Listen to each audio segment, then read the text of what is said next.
Want to keep an element in place? Simply pin it to your screen, and here's how you can do it on the Wix Harmony editor.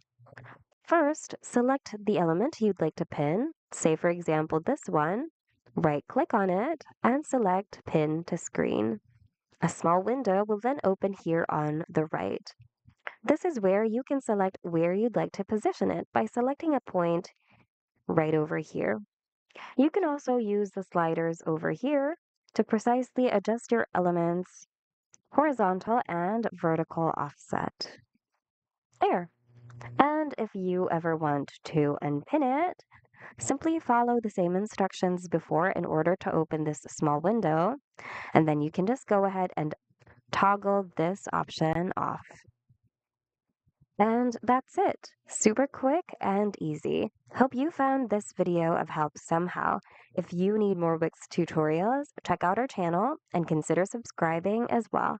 Thanks so much for watching and see you guys in the next video.